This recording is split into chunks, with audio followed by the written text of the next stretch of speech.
The word of the Lord came to Jonah, son of Amittai. Go to the great city of Nineveh and preach against it, because its wickedness has come up before me. But Jonah ran away from the Lord and headed for Tarshish.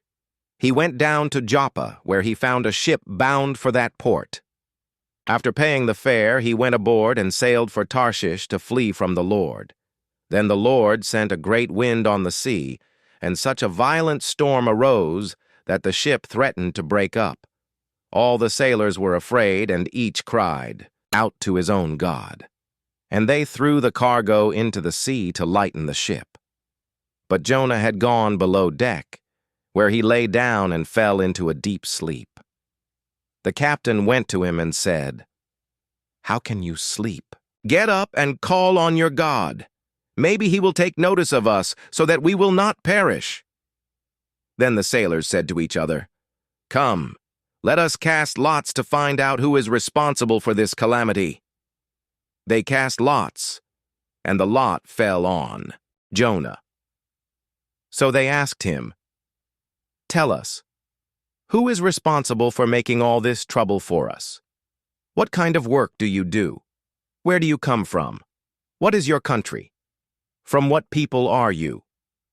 He answered, "I am a Hebrew, and I worship the Lord, the God of heaven, who made the sea and the dry land." This terrified them, and they asked, "What have you done?" They knew he was running away from the Lord, because he had already told them so. The sea was getting rougher and rougher, so they asked him, "What should we do to you to make the sea calm down for us?" "Pick me up and throw me into the sea," he replied, "and it will become calm. I know that it is my fault that this great storm has come upon you." Instead, the men did their best to row back to land, but they could not, for the sea grew even wilder than before. Then they cried out to the Lord, "Please, Lord, do not let us die for taking this man's life. Do not hold us accountable for killing an innocent man, for you, Lord, have done as you pleased." Then they took Jonah and threw him overboard, and the raging sea grew calm. At this, the men greatly feared the Lord, and they offered a sacrifice to the Lord and made vows to him. Now the Lord provided a huge fish to swallow Jonah, and Jonah was in the belly of the fish 3 days and 3 nights. From inside the fish, Jonah prayed to the Lord his God. He said, "In my distress I called to the Lord, and he answered me. From deep in the realm of the dead I called for help, and you listened to my cry. You hurled me into the depths, into the very heart of the seas, and the current swirled about me. All your waves and breakers swept over me. I said, I have been banished from your sight, yet I will look again toward your holy temple. The engulfing waters threatened me. The deep surrounded me. Seaweed was wrapped around my head. To the roots of the mountains I sank down. The earth beneath barred me in forever. But you, Lord my God, brought my life up from the pit. When my life was ebbing away, I remembered you, Lord, and my prayer rose to you, to your holy temple. Those who cling to worthless idols turn away from God's love for them. But I, with shouts of grateful praise, will sacrifice to you.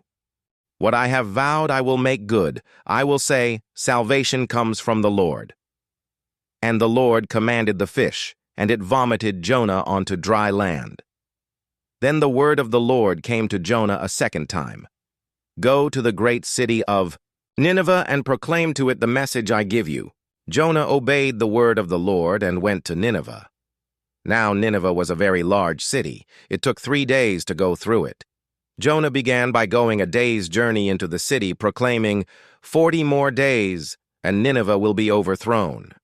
The Ninevites believed God. A fast was proclaimed, and all of them, from the greatest to the least, put on sackcloth.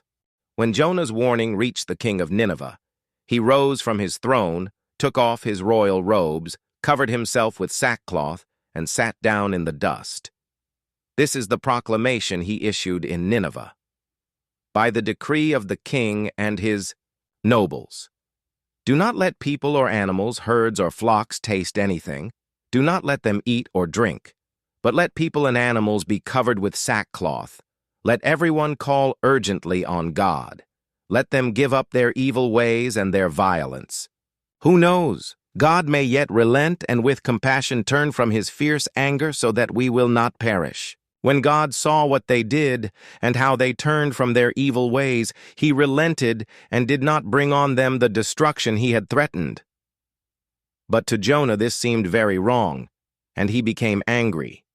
He prayed to the Lord, "Isn't this what I said, Lord, when I was still at home? That is what I tried to forestall by fleeing to Tarshish. I knew that you are a gracious and compassionate God, slow to anger and abounding in love, a God who relents from sending calamity. Now, Lord, take away my life, for it is better for me to die than to live." But the Lord replied, "Is it right for you to be angry?" Jonah had gone out and sat down at a place east of the city. There he made himself a shelter, sat in its shade, and waited to see what would happen to the city. Then the Lord God provided a leafy plant and made it grow up over Jonah to give shade for his head to ease his discomfort, and Jonah was very happy about the plant. But at dawn, the next day, God provided a worm, which chewed the plant so that it withered. When the sun rose, God provided a scorching east wind, and the sun blazed on Jonah's head so that he grew faint. He wanted to die, and said, "It would be better for me to die than to live." But God said to Jonah, "Is it right for you to be angry about the plant?" "It is," he said, "and I'm so angry I wish I were dead." But the Lord said, "You have been concerned about this plant, though you did not tend it or make it grow. It sprang up overnight and died overnight. And should I not have concern for the great city of Nineveh, in which there are more than 120,000 people who cannot tell their right hand from their left, and also many animals?